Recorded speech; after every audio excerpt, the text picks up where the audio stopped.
Halo Sobat Ngomin, apa kabar? Akhirnya kita berjumpa kembali. Sebenarnya aku rencana nggak bikin konten hari ini, tapi syukurnya karena ada mertua berkunjung, jadi aku bisa bikin konten. Kawan di grup pasti tahu lah, iya anakku lagi. Aduh, ini resiko punya anak kembar. Satu sakit, yang satunya tinggal menunggu waktu, pasti nyusul sakit juga. Anyway, biar nggak curcol, kita langsung saja karena padat banget materi hari ini guys. Wih gila, kayak kuliah ya. Materi hari ini. Pertama-tama aku ingin memberi selamat buat Milan karena bisa mengalahkan tim kuat Verona dengan skor tipis yaitu 1-0. Gila, dan Milan pun merangsek ke posisi kedua tepat di bawah Inter dengan poin yang sama yaitu 12 poin. Jeng jeng, gila hebat banget Milan. Wih, lawan Verona loh bisa menang 1-0. Top. Nah, sebaliknya Juventus kalah, Pak. Tapi memang lawannya Juventus memang kuat yaitu Sassuolo. Dan ini skornya gede 4-2. Tapi yang ingin aku ini kan adalah ini, lihat nih. Gol terakhir dari Sassuolo, lihat. Tuas.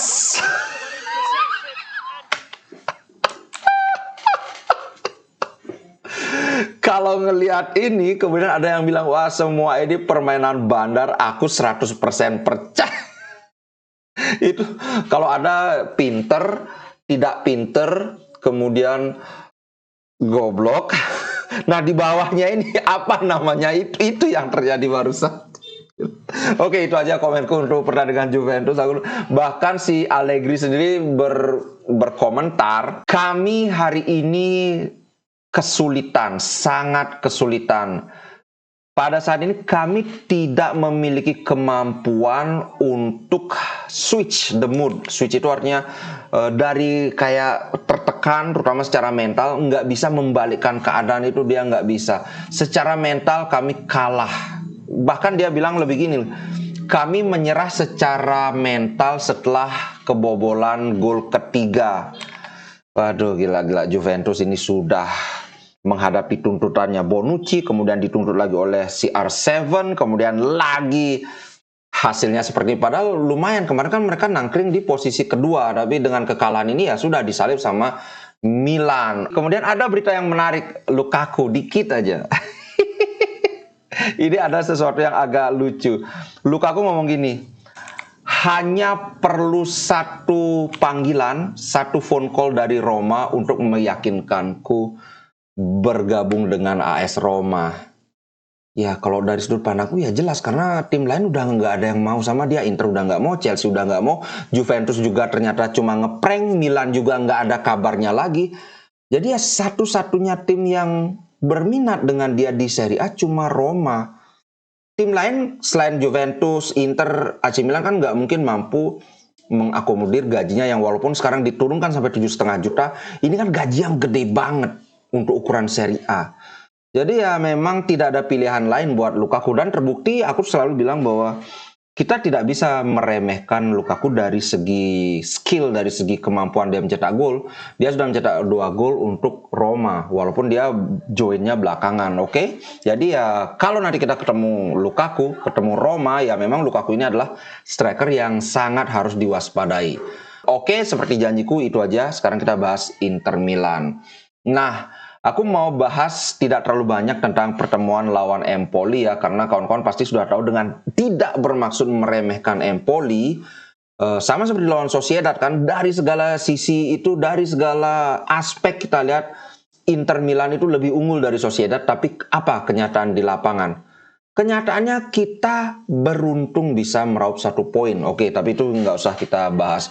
Dengan Empoli kini sama atau tidak sama lah, kita bagaikan bumi dan langit. 5 pertemuan terakhir itu selalu 5 pertemuan terakhir memang kita tidak selalu menang melawan Empoli, tapi 5 pertandingan terakhir Empoli itu kalah 5 kali. Bahkan paling parah itu lawan Cittadella, itu klub Serie B di Coppa Italia, mereka juga kalah 1-2. Dan tentu saja kawan-kawan pasti masih ingat yang paling parah kalah 7-0 lawan Roma. Sedangkan Inter tidak terkalahkan dalam 5 pertandingan terakhir, hanya 1 kali seri lawan Sociedad. Kemudian head to head ada statistik yang menarik, Empoli kalah 9 kali. Bukan, tadi kan kita hitung cuma 5 pertandingan terakhir ya. Ternyata dalam 9 pertandingan terakhir itu cuma menang 1 kali lawan Inter. Makanya aku bilang tidak selalu Inter menang, tapi kalau kita hitung 9 ya ini rekor yang jomplang banget. Cuma sekali menang dalam 9 pertemuan terakhir. Sama seperti lawan Sociedad, kecuali ada yang aneh-aneh, Inter sepertinya bisa meraih 3 poin. Itu sih, jadi nggak akan terlalu banyak. Lebih baik aku menyoroti dari sisi internal Inter Milan, dan di akhir kita akan bahas lagi ada perkembangan baru tentang penjualan Inter Milan. Tapi sekarang kita fokus bahas pertandingan aja dulu. Yang pertama, Cuadrado itu belum bisa main juga, guys. Bukan hanya Cuadrado yang nggak bisa main, Sensi juga nggak bisa main karena lagi-lagi cedera, dan lagi-lagi cederanya itu didapat saat latihan. Jadi sejak musim berjalan ini Sensi belum ada kontribusinya. Makanya kemarin kawan-kawan yang bilang, wah kenapa nggak Sensi yang didaftarin ke Liga Champion? Come on man, tim pelatih itu tahu gimana kondisi pemain, dan terbukti belum main aja sudah cedera, gimana kalau sudah bermain. So aku ketika Sensi join Inter sangat bersemangat, tapi ya mau bagaimana lagi, memang begini keadaannya. Alright, Inter tampaknya akan berusaha menampilkan pemain terbaiknya dalam pertandingan lawan Empoli, walaupun ini anggaplah musuhnya tidak begitu kuat. Tapi kalau kawan-kawan ingat, aku selalu bilang jangan sampai Inter mengulangi kesalahan yang sama di musim lalu, yaitu apa? Kehilangan poin di laga-laga awal. Jadi sekarang dengan 4 pertandingan yang disapu bersih, tampaknya Inter ingin mempertahankan ini. Karena tetap saja ada kemungkinan seperti Napoli musim lalu. Ingat, karena Napoli itu di awal-awal musim mereka sapu bersih. Di akhir-akhir musim sebenarnya penampilan Napoli itu menurun. Jauh sangat menurun. Osimhen jarang ngegol. Mereka seri beberapa kali kemudian kalah juga. Tapi karena tabungan poin mereka itu sudah banyak banget, tetap tidak terkejar. Nah, tampaknya ini yang dijadikan pelajaran oleh Inter. Dan menurutku aku sangat setuju. Inter harus sapu bersih pertandingan-pertandingan di awal. Itu soal pendekatan Inter di Serie A ya. Kemudian kembali lagi ada beberapa pemain lagi yang walaupun tidak cedera, tapi ini dari Corriere dello Sport bahwa ini akan diistirahatkan. Yang pertama jelas Barella dan Dumfries. Barella dan Dumfries akan diistirahatkan karena Barella selalu jadi starter, Dumfries juga, bahkan Dumfries itu hampir selalu main 90. Oh, bukan, sorry. Dumfries kan sering digantikan dengan Cuadrado ya, kecuali ketika Cuadrado itu cedera, Dumfries ya 90 menit mainnya. Dan kebetulan untuk penggantinya Dumfries itu sudah siap, yaitu Darmian. Pemain ini kan kawan-kawan pasti tahu aslinya memang fullback atau wingback. Dan dia bisa main di kiri ataupun di kanan, cuma gara-gara Skriniar ngehe aja, akhirnya Darmian dipaksakan bermain sebagai center back kanan. Nah, kemudian karena Pavard debut di pertandingan lawan Sociedad, debutnya sangat gemilang menurutku. Ini menjadi sebuah modal besar, jadi nggak ada alasan untuk tidak memainkan Pavard ya. Biasanya kan kita takutnya, wah pemain baru walaupun hebat kayak gimana, namanya pemain baru, di kultur sepak bola yang baru, dengan taktik yang baru akan kesulitan. Tapi ternyata debut Pavard berjalan dengan sangat mulus. So, prediksiku hampir pasti Pavard debut di debut di Serie A ya, sorry. Pavard akan bermain di center back kanan, kemudian Darmian di wingback kanan. Berikutnya pemain yang juga kemungkinan besar akan diistirahatkan tentu saja Il Capitano kita, yaitu Lautaro Martinez. Lautaro Martinez ini lebih parah lagi, selalu starting line up, mainnya itu nggak pernah sedikit. Kalau Barella kawan-kawan ingat lawan Milan itu menit 63 kan dia udah ditarik, tapi Lautaro kan 90 menit. Kemarin di Real Sociedad di kandangnya Real juga main 90 menit. Jadi ya kemungkinan besar Lautaro akan istirahat. Di sisi lain yang sangat mungkin menjadi starter tentu saja Thuram, karena kemarin Thuram tidak jadi starter. Yang kedua, partnernya Thuram. Pilihannya kan ada dua, antara Arnautovic atau Alexis Sanchez. Tapi kalau melihat permainan kemarin, Arnautovic jelek mainnya. Sedangkan di sisi lain, Alexis Sanchez bagus banget. Bukan sekedar bagus loh, bagus banget. Aku objektif aja. Alexis Sanchez hampir pasti jadi pendampingnya Thuram dengan catatan kalau Lautaro nggak main. Kan tentu saja masih ada kemungkinan Lautaro main tapi ya menit 60 atau bahkan mungkin menit 50 sudah ditarik. Alexis Sanchez pasti bermain. Kemudian kabar berikutnya adalah hampir pasti Davy Klaassen akan menjalani debut di pertandingan lawan Empoli. Entah sebagai starter, entah sebagai pemain cadangan atau masuk dari bench. Kemungkinan besar ya masuk dari bench karena Hakan Calhanoglu sudah fit. Dalam perjalanan ke Empoli, Hakan sudah ikut dia perjalanan, berarti kan siap bermain entah jadi starter, entah dari bangku cadangan. Kemungkinan besar Hakan akan bermain sebagai starter, tapi sepertinya tidak akan main full 90 menit karena baru habis cedera kan. Kemudian lagi 3 hari kita sudah ada pertandingan lagi. Itu sih menurutku untuk starting line up Inter Milan. Kemudian sebelum kita bahas tentang penjualan Inter, nah ini ada komentar yang menarik dari Presiden Inter SPAC Carlo Cottarelli. Nah, SPAC ini adalah semacam perusahaan patungan, bukan perusahaan patungan ya. Mereka sudah 4 kali mencoba meyakinkan Zhang untuk ikut andil dalam kepemilikan saham. Nah, SPAC ini adalah mereka mengambil atau menghimpun dana dari fans Inter dan mereka inginnya agar mereka punya saham di Inter. Ini konsep yang sama yang banyak diterapkan di Bundesliga atau di Liga Jerman. Fans itu punya saham di Inter. Tapi ini ditolak oleh Zhang. Terus terang aku sendiri juga merasa kurang cocok dengan model bisnis seperti ini. Karena apa? Klub profesional sebaiknya dijalankan oleh seorang profesional atau manajemen yang profesional. Kalau fans mereka punya saham, artinya mereka ya, kalau selama ini fans kan cuma protes ya protes aja, tapi mereka tidak punya benar-benar power yang real untuk mempengaruhi keputusan manajemen. Tapi kalau sekarang mereka punya saham, ya mau tidak mau omongan mereka akan didengar. Tahu sendirilah, fans itu bukan semua ya, tapi ada atau mungkin banyak yang mikirnya itu pakai emosi.